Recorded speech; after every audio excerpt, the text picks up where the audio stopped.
Hello friends, welcome to my channel mister class 9 10। दोस्तों आज हम बात करने वाले हैं क्लास 9 10 के लिए या क्लास 8 तक के लिए भी आपका बहुत इंपॉर्टेंट होता है क्या, टेंस पर ऑलरेडी हमने 6 वीडियो बना दिया है। ये हमारी 7वीं वीडियो है जो कि पास्ट कंटिन्यूअस टेंस इसमें हम डिस्कस करने वाले हैं। तो इससे पहले की वीडियोज अगर आपने नहीं देखी है तो प्लीज चैनल पे विजिट कीजिए, क्योंकि टेंस आना आपके लिए बहुत इंपॉर्टेंट है। अगर आपको टेंस आता है तो ही आप पैसिव वॉइस नरेशन समझ पाएंगे, जो कि आपके 9th 10th के लिए काफी इंपॉर्टेंट होता है। तो सबसे पहले आपको जानना जरूरी है कि टेंस आखिर कैसे होता है, कैसे हम हिंदी के जो आपके वाक्य दिए होते हैं उनको हम इंग्लिश में कैसे ट्रांसलेट करते हैं। अगर आपको ये आ जाता है ना तो आप किसी भी चीज को अगर आपको बात भी करना है तो आप उसको ट्रांसलेट करके बोल सकते हो, या फिर आपको अगर आंसर्स देने हैं तो आंसर देने के लिए भी आप इसका यूज कर पाओगे। अगर किसी का आंसर आपको हिंदी में पता है, अगर स्टोरी पता है, आप हिंदी में उसका आंसर जानते हो तो आप उसको ट्रांसलेट करके इजिली अपना आंसर लिख पाओगे। तो ये काफी इंपॉर्टेंट होता है टेंस आपके लिए। तो आज हम बात करने वाले हैं पास्ट कंटिन्यूअस टेंस के बारे में। पास्ट कंटिन्यूअस टेंस की पहचान कैसे करेंगे, क्योंकि टेंस 12 टेंस होते हैं आपके, प्रेजेंट के 4, पास्ट के 4, फ्यूचर के 4। तो कैसे पहचानेंगे आप कि कौन सा टेंस है, कौन सा रूल लगा करके आप उसको ट्रांसलेट करने वाले हो। तो पहचान होती है हर टेंस की अपनी अपनी। तो उसी तरह से पहचान है पास्ट कंटिन्यूअस टेंस की कि इस टेंस के वाक्यों के अंत में रहा था, रहे थे, रही थी, इस तरह के जो है वाक्य, इस तरह के शब्द आते हैं। रहा था, रही थी, रहे थे। अगर इस तरह से दिख रहा है तो आप उसको क्या समझेंगे, पास्ट का कंटिन्यूअस टेंस।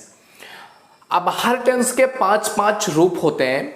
जैसे कि आपका पास्ट कंटिन्यूअस हो गया तो इसके भी 5 रूप होंगे, अफर्मेटिव, निगेटिव, इंट्रोगेटिव निगेटिव, और यदि प्रश्नवाचक शब्द वाक्य के बीच में हो।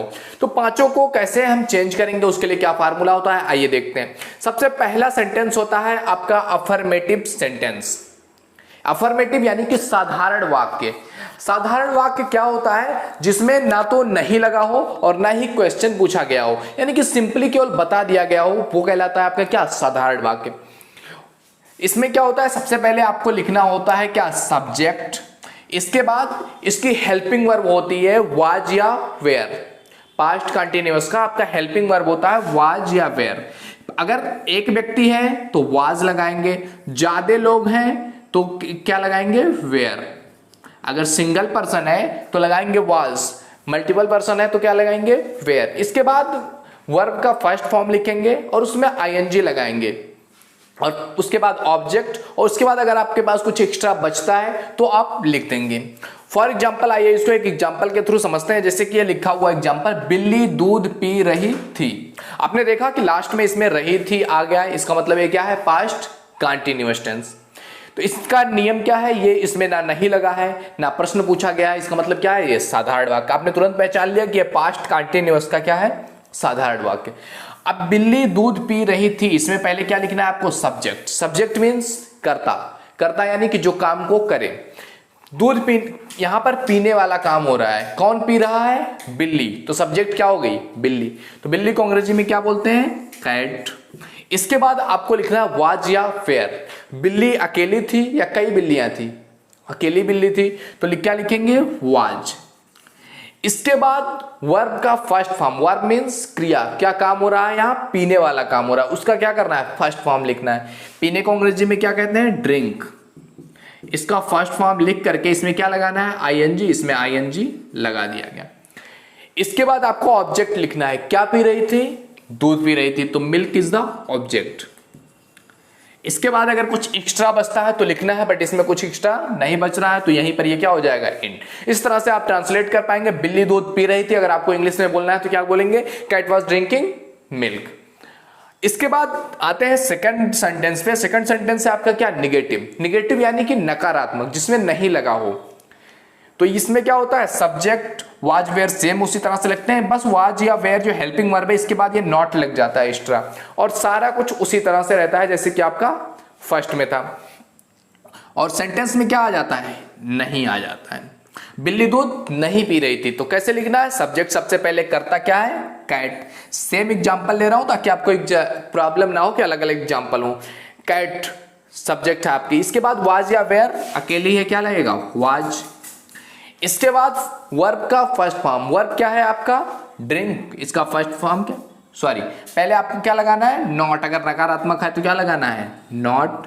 इसके बाद वर्ब का फर्स्ट फॉर्म, उसमें क्या लगाना है आपको, आईएनजी, और इसके बाद ऑब्जेक्ट लिखना है। ऑब्जेक्ट क्या है, मिल्क। इसके बाद कुछ इसमें बच नहीं रहा है इसलिए नहीं लिख रहे हैं, अगर कुछ बचता तो उसके आगे एक्स्ट्रा भी लिख देते। इसके बाद तीसरा आपका वाक्य है इंट्रोगेटिव सेंटेंस, यानी कि जिसमें इंट्रोगेट किया जाए, प्रश्न पूछा जाए, तो प्रश्नवाचक वाक्य। इसको कैसे लिखते हैं, वाज या वेयर को क्या कर देते हैं, पहले लिख देते हैं। हेल्पिंग वर्ब जो आपका है उसको पहले लिख देते हैं वाक्य के, जो क्या होता है, क्या का काम करता है, क्वेश्चन पूछने का काम करता है। तो वाज या वेयर को पहले लिख देंगे, फिर सब्जेक्ट, वर्ब का फर्स्ट फॉर्म, उसमें आईएनजी, फिर ऑब्जेक्ट, और उसके बाद एक्स्ट्रा लिख देंगे। फॉर एग्जाम्पल यहाँ है, क्या बिल्ली दूध पी रही थी, यहाँ क्या किया गया, रहा था, रही थे, देखिए हमने क्या कह दिया, ये पास्ट का कंटिन्यूअस है। अब कौन सा सेंटेंस है, क्वेश्चन पूछ रहा है, तो ये क्या है, प्रश्नवाचक वाक्य। तो इसके लिए वाज या वेयर पहले लिखेंगे, करता है एक वचन हो तो वाज, बिल्ली अकेली है तो क्या लगाएंगे, वाज। इसके बाद सब्जेक्ट, सब्जेक्ट क्या है, कैट, वाज कैट। इसके बाद वर्ब का फर्स्ट फॉर्म में आईएनजी, वर्ब का फर्स्ट फॉर्म है आपका पीना, पीने को अंग्रेजी में क्या कहेंगे, ड्रिंक, और उसमें आईएनजी, ड्रिंकिंग, क्या ड्रिंक कर रही थी, मिल्क। तो इस तरह से आपको लिखना है। तो नेक्स्ट सेंटेंस है आपका इंट्रोगेटिव नेगेटिव सेंटेंस, यानी कि प्रश्नवाचक नकारात्मक वाक्य, जिसमें प्रश्न भी पूछा जाए और नहीं भी लगा हुआ हो।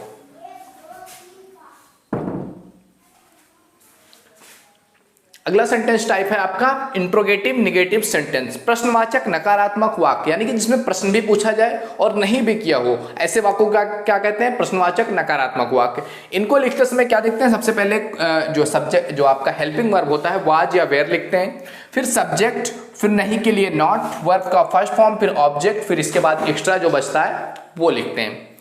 तो जैसे कि फॉर एग्जाम्पल यहाँ आपके सामने एग्जाम्पल है, क्या बिल्ली दूध नहीं पी रही थी, क्या भी लगा हुआ है तो प्रश्नवाचक, नहीं भी लगा हुआ है तो नकारात्मक, दोनों एक साथ आ जाए तो क्या होता है, प्रश्नवाचक नकारात्मक वाक्य। सबसे पहले वाज या वेयर आपको लिखना है, बिल्ली अकेली है आपको पता ही है, वाज। इसके बाद आपको सब्जेक्ट लिखना है, कैट। इसके बाद आपको नॉट लिखना है, नॉट लिख दिया गया। इसके बाद वर्ब का फर्स्ट फॉर्म, वर्ब क्या है, ड्रिंक करना, पीना, ड्रिंकिंग, और इसके बाद ऑब्जेक्ट है आपका मिल्क, और एक्स्ट्रा कुछ बचा नहीं है इसलिए एक्स्ट्रा कुछ नहीं लिखने वाले। तो इस तरह से आपको बनाना है, आप इजीली बना पाओगे। इसके बाद लास्ट आता है आपका if question word in between of sentence, अगर जो क्वेश्चन वर्ड है प्रश्नवाचक वाक्य शब्द के क्या हो, प्रश्नवाचक शब्द जो है वाक्य बीच में आ जाए, तो ऐसे वाक्यों को कैसे बनाएंगे। तो ऐसे के लिए सबसे पहले आपको क्वेश्चन वर्ड लिखना होगा, फिर या वाज या वेयर इन दोनों में से किसी एक को लिखना है, फिर सब्जेक्ट, फिर वर्ब का फर्स्ट फॉर्म में आईएनजी, ऑब्जेक्ट, फिर एक्स्ट्रा। तो यहां प्रश्नवाचक शब्द कौन सा है जो वाक्य के बीच में है, क्या है आपका, व्हाई। तो सबसे पहले क्वेश्चन वर्ड लिखेंगे, क्वेश्चन वर्ड क्या है, व्हाई। इसके बाद आप क्या लिखेंगे, वाज या वेयर, बिल्ली अकेली है, वाज, फिर कैट। इसके बाद मुख्य क्रिया का पहला रूप में आईएनजी लगाएंगे, ड्रिंकिंग, मिल्क। कुछ एक्स्ट्रा नहीं बचा हुआ तो एक्स्ट्रा नहीं लिखेंगे। तो इस तरह से आपको लिखना रहता है, इस तरह से आप बदलेंगे पास्ट कंटिन्यूअस टेंस में। तो आई होप आपको पूरा समझ में आया होगा कैसे पास्ट कंटिन्यूअस टेंस को पहचानते हैं। पहचान ऑलरेडी लिखा हुआ है, रहा था, रही थी, रहे थे, इस तरह से आते हैं जब आपका काम क्या हो, चालू हो, कंटिन्यू हो। और इसके 5 तरह के सेंटेंसेज बनते हैं, 5 सेंटेंसेज आपको बता दिया गया है सेम एग्जांपल्स हो, ताकि आपको इजीली इसमें समझ आ सके। तो आई होप आपको वीडियो अच्छा लगा होगा। वीडियो पसंद आए तो लाइक जरूर कीजिएगा। पहली बार चैनल पे आओ तो एक बार जाकर के विजिट जरूर करना, ये आपके लिए बहुत इंपॉर्टेंट है। तो मिलते हैं आपसे अगले वीडियो में, तब तक के लिए जय हिंद, जय भारत, थैंक यू।